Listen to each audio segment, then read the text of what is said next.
Hello, I'm Hartwig Fischer, Director of the British Museum. Welcome back to our series on objects of crisis. We thought that in this moment of global pandemic, we should look into the collection of the British Museum for inspiration and for consolation. Today I'm speaking to Jane Portal, keeper of the Asia Department of the British Museum. Hello, Jane. It's good to see you. Hartwig. Still on the screen, not yet in real life. But it's wonderful to have this moment with you. And of course, I'm very eager to hear from you which object you chose. Okay, well, I've chosen today a very small object. It's about as big as this envelope. It's not very big. And it's a manuscript of a sutra. A sutra is a Buddhist writing which writes down the words of the Buddha, the sermons of the Buddha. And this particular sutra is a beautiful but small work of art, which is written and painted in gold and in silver on indigo dyed blue paper. The beginning of it is a beautiful paradise scene, and it's in fact a scene of rebirth into the paradise of the Amitabha Buddha. And Amitabha Buddha presides over the Western paradise, and if you, on your deathbed, call out the name of the Amitabha Buddha, you can be reborn into this paradise. Who wrote this sutra? The sutra was written by a monk scribe, for his mother in 1341. Yeah, what happened was that in the 13th century, the Mongols invaded Korea. They invaded Korea 6 times, actually, in the 13th century. The Mongols wanted to go through the Korean peninsula down across to Japan by sea in order to get into the south of China and to be able to kind of conquer China from the north and the south. They didn't succeed, though, because they were afraid of the sea, and they were very unsuccessful in their campaigns. The Koreans had to help them twice try and get across to Japan, but it totally failed. And the Korean royal family themselves actually knew that the Mongols didn't like the sea, so they went over to an island west of their capital in Kaesong, and the royal family just stayed on this island. This manuscript is written in 1341, so it's later in the 14th century. But what happened in the 13th century as a result of the Mongol invasions was that the Koreans decided to reproduce the entire Buddhist scriptures on 80,000 woodblocks. And these 80,000 woodblocks are still preserved in a temple in South Korea. And it was an amazing achievement, and it was a sort of prayer for national salvation. And that extreme Buddhist piety and their response to the crisis by printing all the scriptures was a way of trying to achieve merit, trying to do a good deed, try to save the country through these good deeds. And this small manuscript, which I'm describing to you, which is painted in gold and silver, that is a kind of a personal response to it, as opposed to a national response. Now, was Buddhism at risk under Mongol rule? Well, no, what happened was Kublai Khan, he converted to Buddhism, and he actually set up a commission to try and establish a new writing system for the Mongols. And it was based on Tibetan, because Mongol Buddhism was very much influenced by Lamaistic Tibetan Buddhism. The Korean elite, perhaps people living in Korea, had to fear from Mongol rule was what precisely?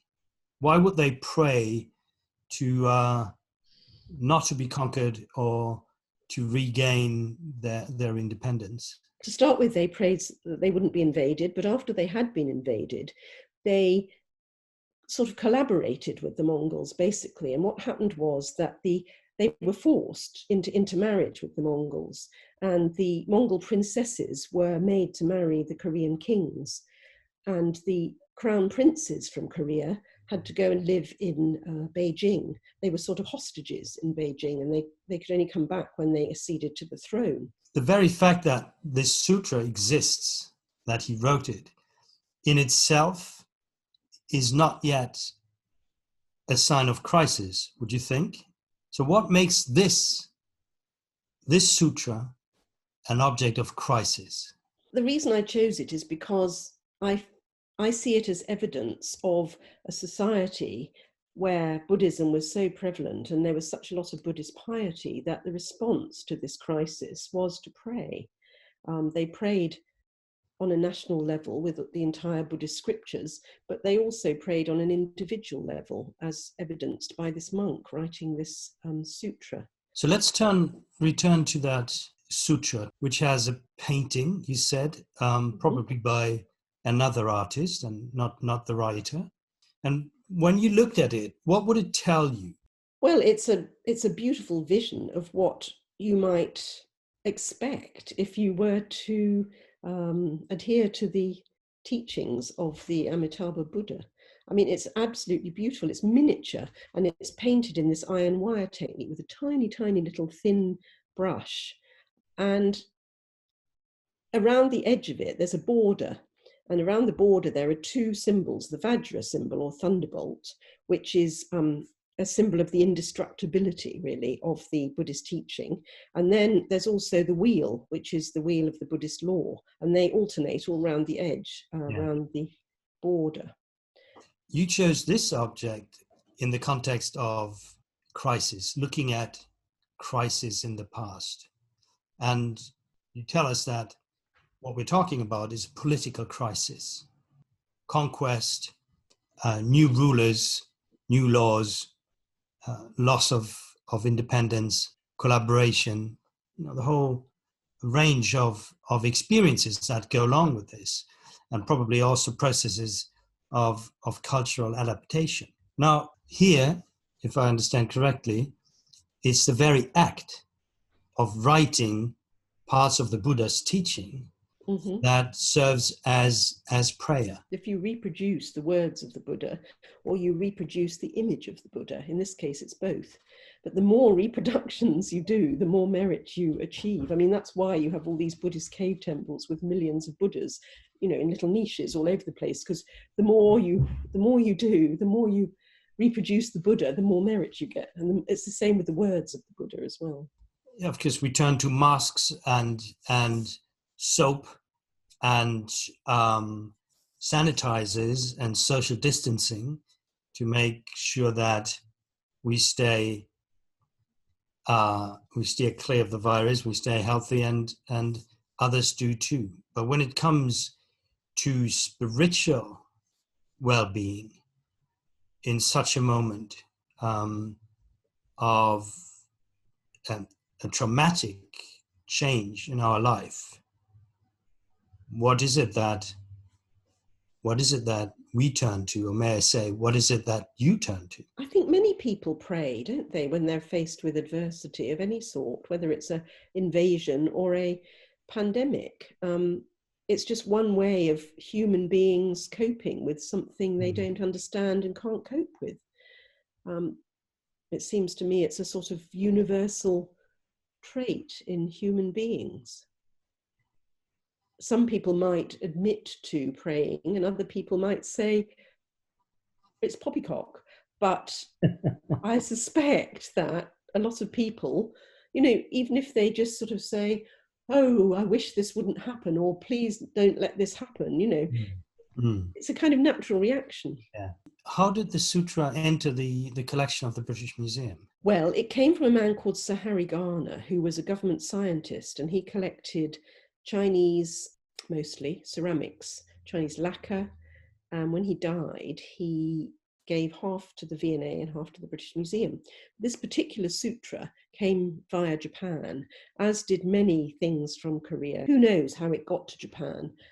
There were Japanese invasions of Korea, as we know, in the 16th century and in the 20th century. It's quite likely that it would have gone much earlier than that to a Japanese temple and be preserved, because most of the Korean sutras and Korean Buddhist paintings that have been preserved in Japanese temples. And that's most likely because they were so highly appreciated and they were sent to Japan because they were such high quality.